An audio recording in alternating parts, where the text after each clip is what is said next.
So let me declare at the outset that I am neither a physician nor I wasn't actually even a cancer biologist until about 15 years ago, and my training was simply in biochemistry and endocrinology, and my interest was really in men's health.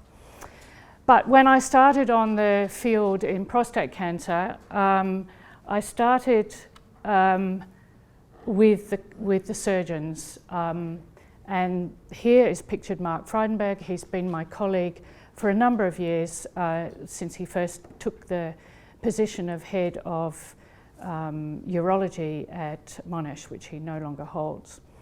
So you often hear that story that we go from bench to bedside to clinic. Actually, we start in the clinic with Mark and some of our other colleagues. I just want to use this mouse. Let's get myself set up a little bit better here.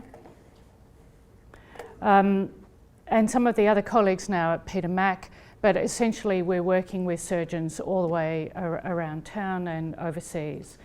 And the reason that you go to the clinics is you need to be linked to the patient and the patient tissues.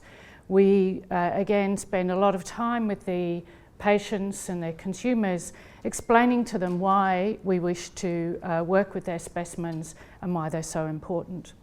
And the clinical coordinators facilitate that for us in our programming. Whoops. So the program that we have is really based on high quality, well annotated surgical specimens.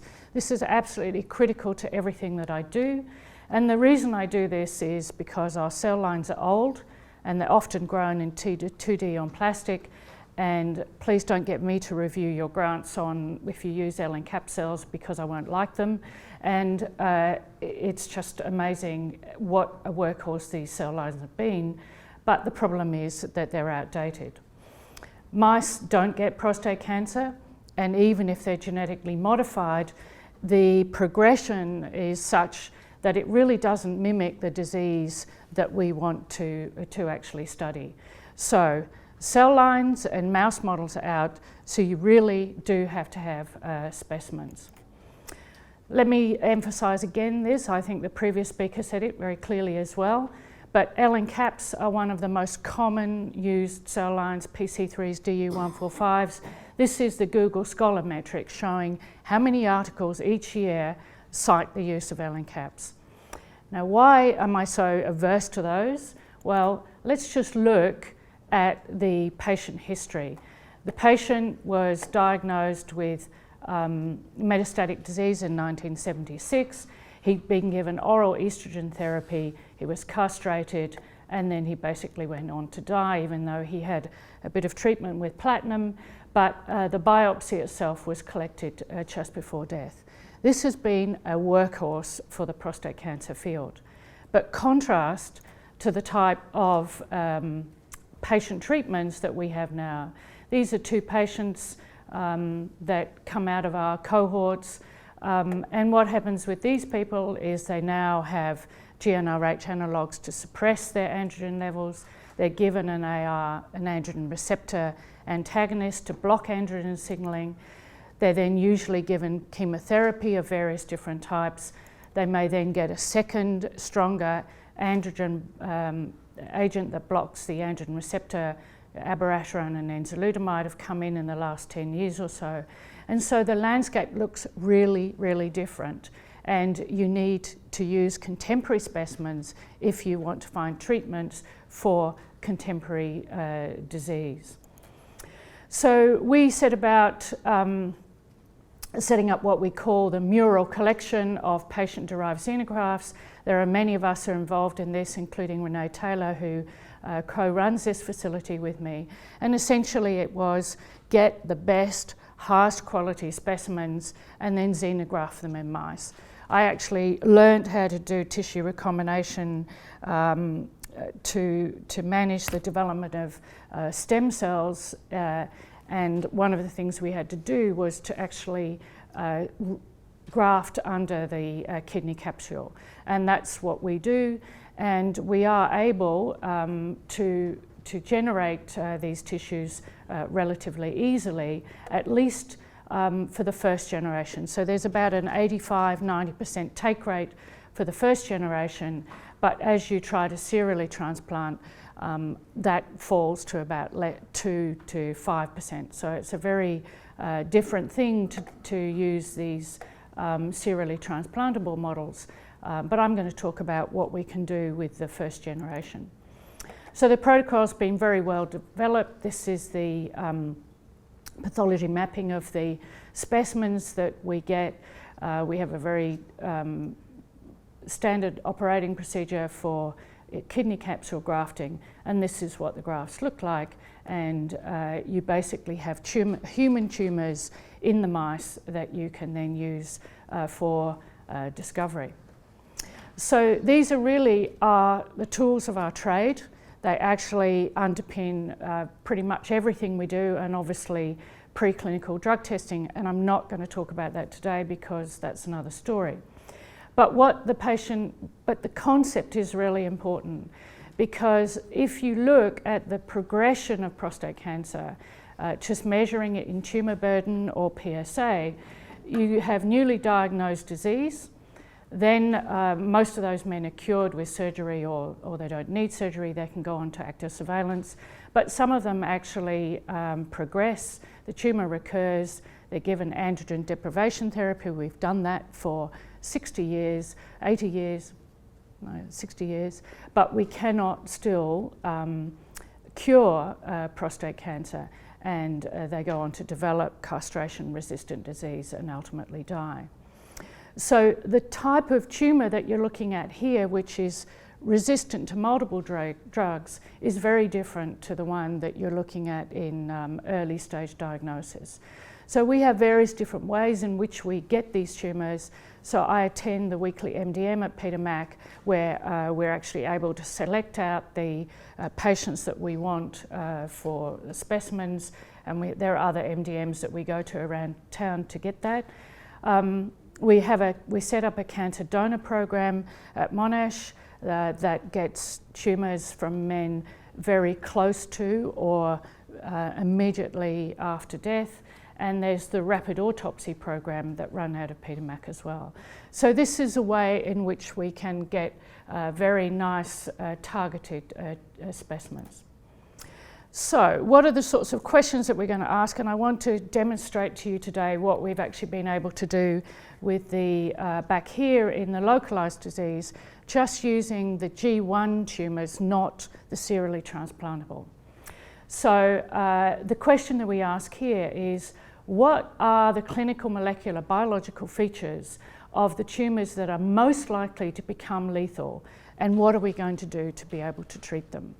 And you can immediately see, I said, mice don't go through this stage of localised disease into advanced disease. They pretty much go very rapidly into advanced therapy-resistant disease. So you can't actually model this in animals. So we took a cohort of men that we already knew were going to have poor outcomes, and these are the patients with the BRCA mutation. And the K-Confab consortium at Peter Mac, the familial cancer, has over years been collecting tissues from women who have breast cancer and the BRCA mutation. So most of you would know if you have a BRCA1/2 or X mutation, then you're more likely to have breast cancer. But the men in those families often have prostate cancer. And so we were able to actually piggyback into that cohort and take out the specimens from the men. Now the survival curves for these men is different. If you have sporadic cancer, then your survival rate is about 97%, but in this particular study, the BRCA cohort had about a 76% survival. So they're already something different about them, and we asked what is different about them. Now we only had a very limited number of PDXs, and this again is a lesson on for people to take home, that you don't need huge numbers of really good focused patient cohorts in order to do a study, but what you do need is a really good PhD student who really just initiated this whole program for us.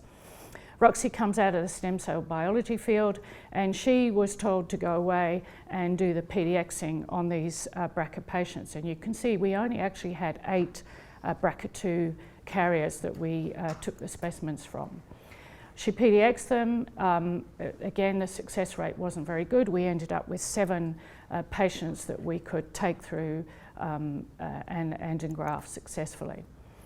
Now, pattern recognition is everything in prostate cancer. We've not been able to molecularly subtype the way that you have done for breast cancer, and everyone around the world uses Gleason pattern for scoring prostate cancer from 1 to 5, and we used an aggregate score now, but this has been with us for years.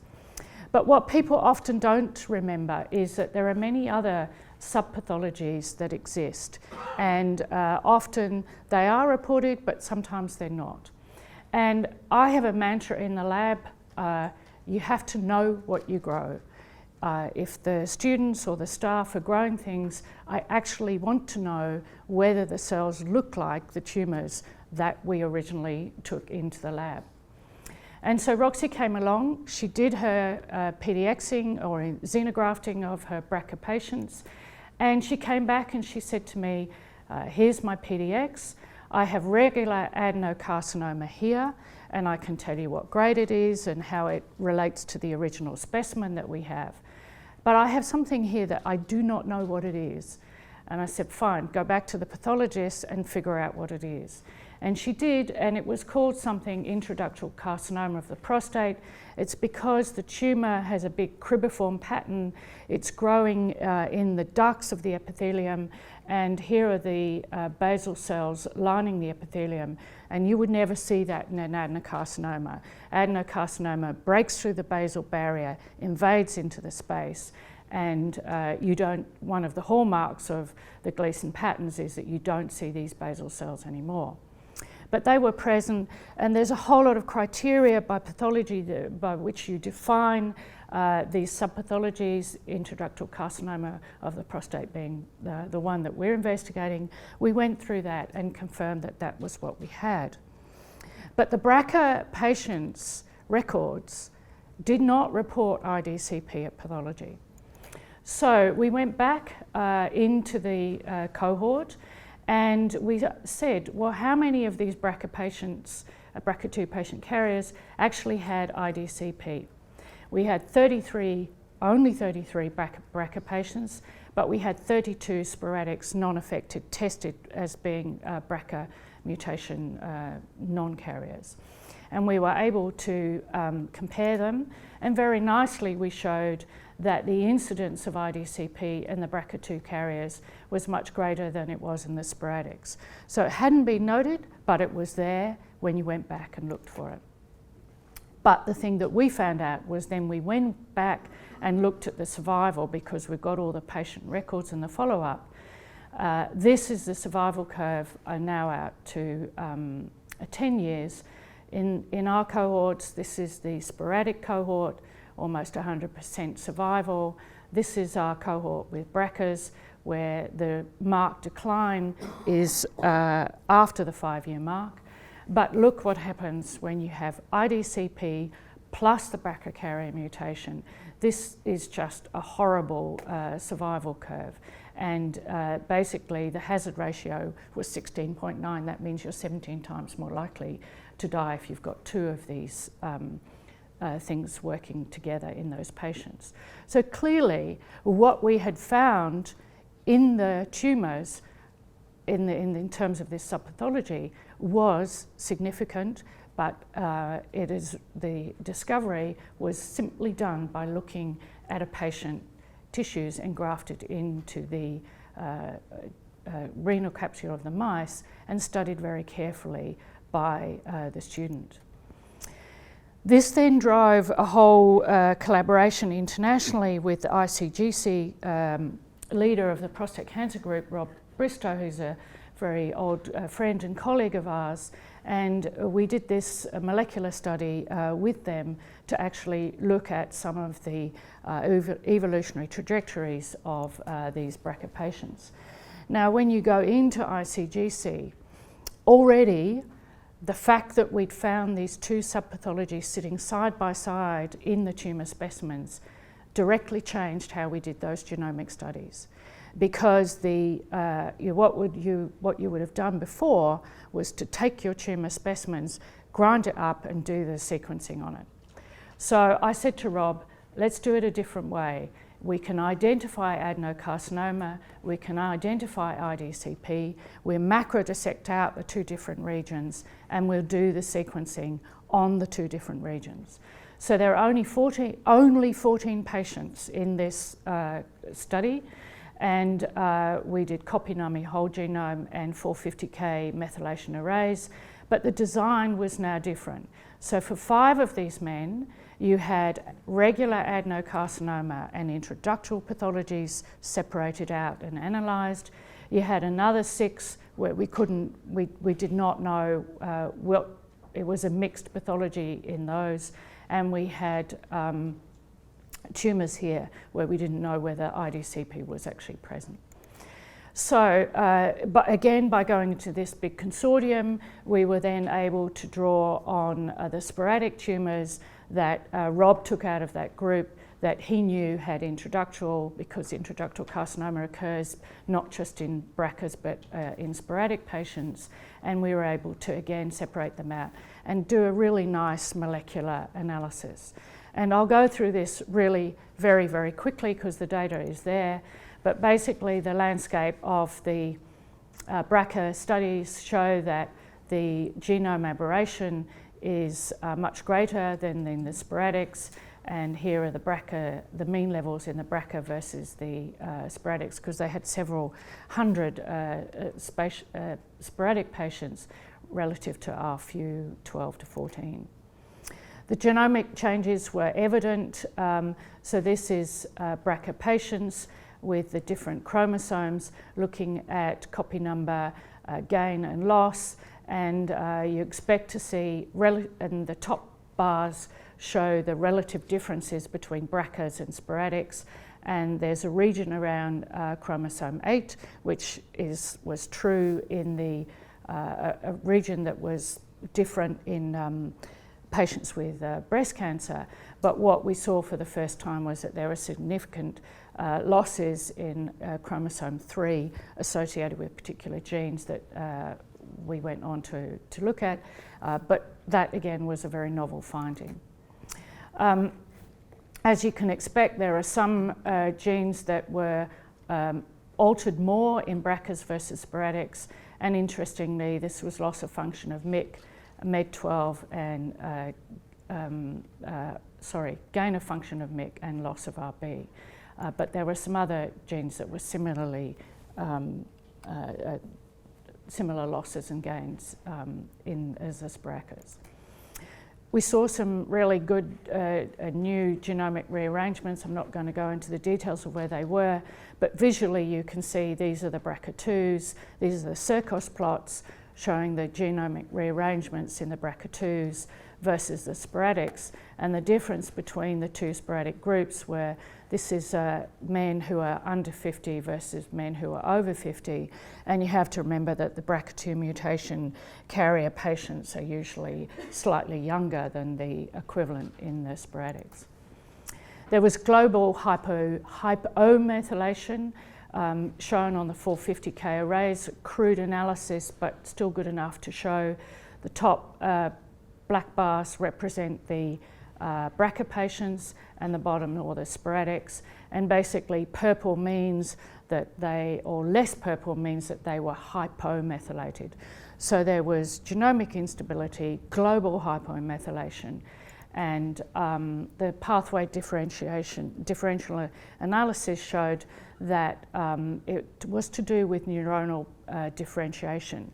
And we know that when you start to take on, when the tumour cells start to take on a neuronal phenotype, then they become plastic, and they're progressing to a much more aggressive phenotype, and we're fully to explore that process.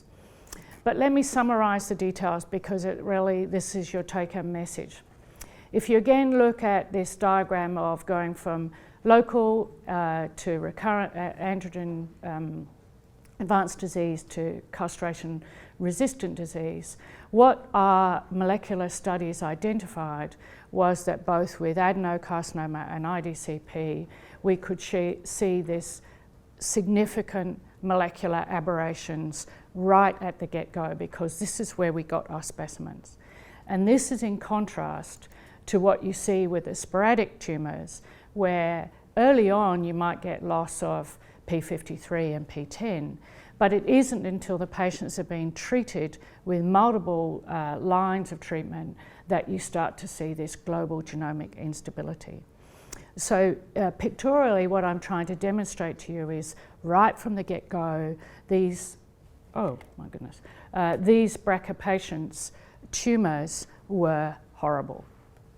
So what about the sporadic tumours? Do you see the same sort of changes with IDCP? And the answer is yes. We had to do a systematic review, and because the literature around what whether IDCP was present and what that meant and what patients it was in was really patchy. And but it was clear that the incidence of IDCP increases as you go from a low risk, moderate to high risk tumour to metastatic disease. And our BRCA patients sit in this group of high risk tumours. So clearly IDCP is relevant not just to BRCAs but also to sporadics. And then molecularly we were able to go back and actually work out the relationship between IDCP and adenocarcinoma. And what we were able to show that whether your tumours were, your IDCP and adenocarcinoma arose in a BRCA mutation carrier or in sporadic disease, that they arose from a common ancestral gene and then there was divergence. And this pretty much shows you how it is. They're different genes that change as the tumours evolve. And again, small numbers, 4 BRCAs and 6 sporadics, but the pattern was clear that they arise from a common ancestral gene, but they have different evolutionary trajectories. So what does this mean then for the patients and for the treating clinicians?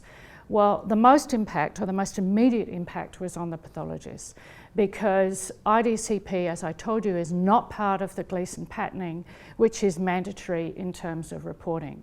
So we had to figure out, what we have to do is actually present evidence. We and others have to present evidence to the international pathology consensus meetings.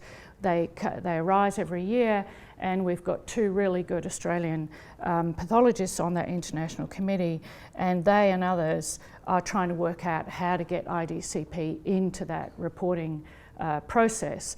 And you have to remember that you have to uptrain and skill people.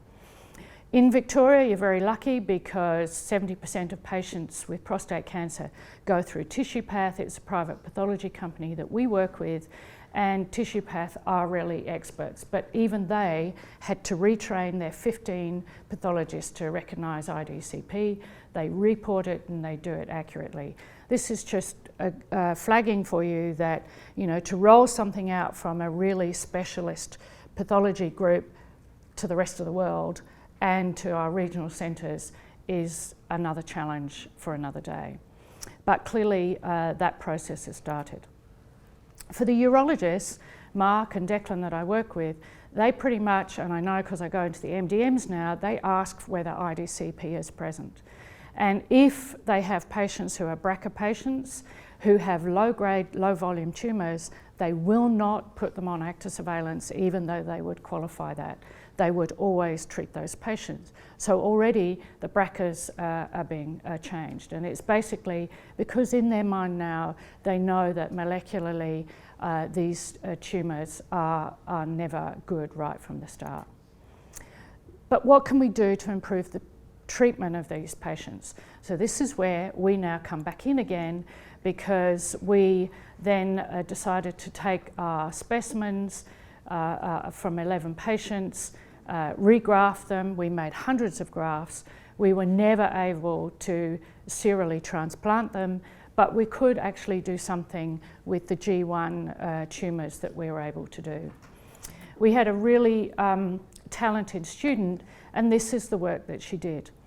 We decided that we would look for whether or not upfront therapies would work in these patients. So what we mean by upfront therapy is rather than delaying, rather than going through a sequential process where you get one treatment after the other until you develop castration-resistant disease, that you would think about hitting these tumours with as much as you could early on. And there's a precedent for doing that. It was done with patients many years ago, or 5 years ago, where instead of just giving patients androgen deprivation therapy, they gave them docetaxel, and they showed that for sporadic patients it actually increased their overall survival. Our dear homegrown Ian Davis, the chair of Eastern Clinical School, has just had a fabulous paper showing that you could combine androgen deprivation therapy using the regular castration GnRH analogues with the super duper androgen suppressor enzalutamide, and it does increase overall survival. So very much at the moment, this idea of upfront therapies is really front and centre to people's minds clinically. So what would you do with a BRCA? There is a very sound rationale that you would go in there not with enzalutamide or docetaxel, but with a PARP inhibitor, because the BRCAs cannot repair it's a DNA damage repair defect. They can't repair it well enough, and if you prevent that using this PARP inhibitor, then the cells will go, they're synthetic lethal, and they will die.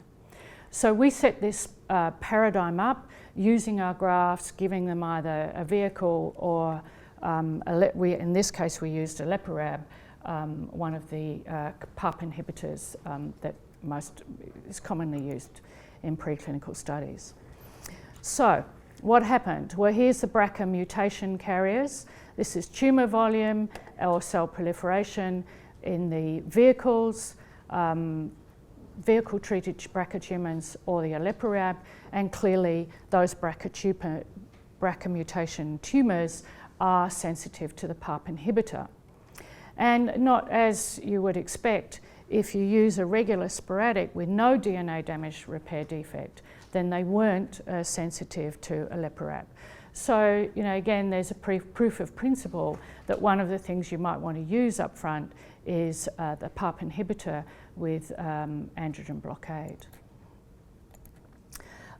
So what about these patients that don't have a DNA damage repair defect?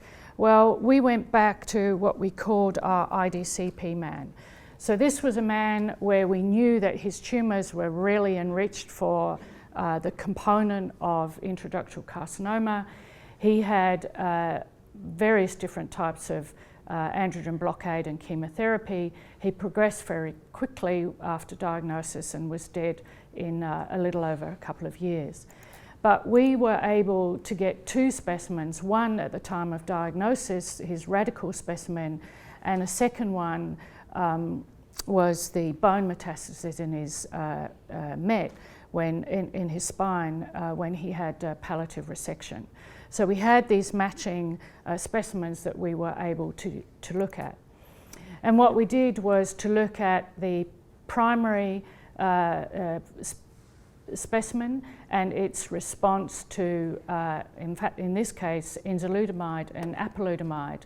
These are two super androgen agonist blockade agents. And we're looking here in the grey bars at cell death or cell proliferation. So if your treatment decreases proliferation and increases cell death, then it's going to be more effective. And that's what enzalutamide could do in the radical specimen, and you could see that very easily. But when you did that in the metastatic specimen, it was pretty much resistant to superandrogen blockade. So it again is proof that the aggressive treatment of tumours that are likely to be bad. So I've given you the BRCA patient tumour as a bad one, but this is Idc P as well. And again, signals that maybe you should be changing the way that you actually treat these men and give them upfront treatments. And Ian Davis has done us a wonderful favour, because this is clearly true for the cohorts of patients like the 167 man enriched for this really bad subpathology. So what would we give them? You could, if it might be enzalutamide, but we've been looking at other drugs that we might have been able to give him later on in CRPC, and we've actually used a biomarron, the aliparib PARP inhibitor, with a ribosome inhibitor, and shown that when you treat this, the spinal metastasis of the IDCP man with this drug combination, then you get a really fabulous response.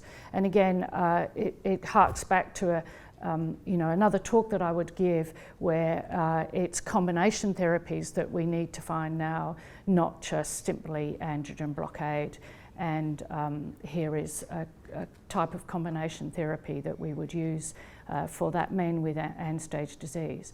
But it's demonstrating that the way that you would treat these men is very different depending on the stage of disease in which the tumour needs to be treated.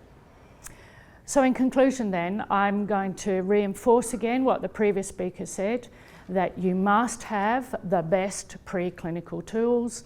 Cell lines on 2D on plastic don't cut it in 2019 or beyond, and you need clinical specimens. And I don't mind whether it's done in a xenograft, an organoid or whatever, but it's the clinical specimens from the patients that are really most informative.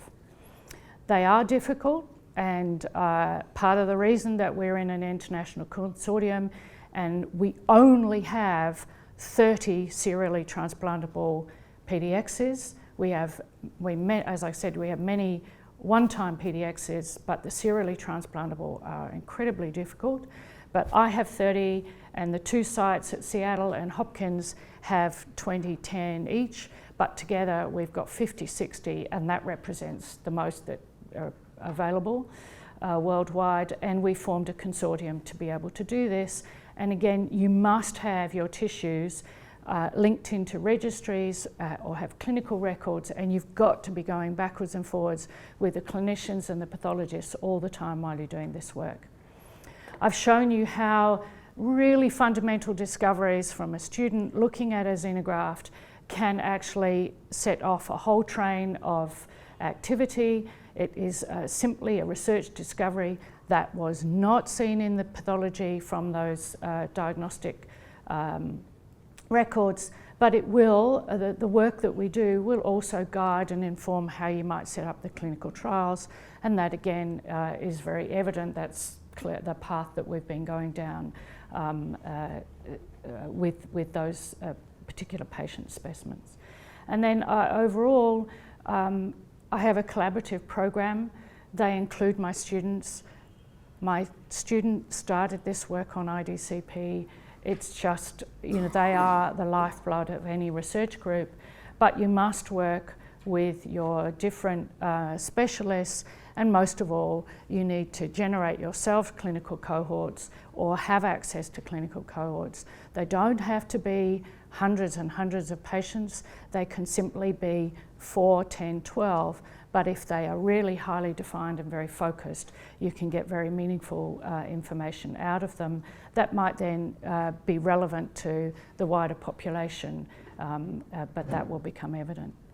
So on that note, I acknowledge the many people who have worked with me in this group, including Renee, my co-director, Mitch, Lawrence, Luke, and Roxy, who's come back from Columbia to work with us. And I thank you for your attention.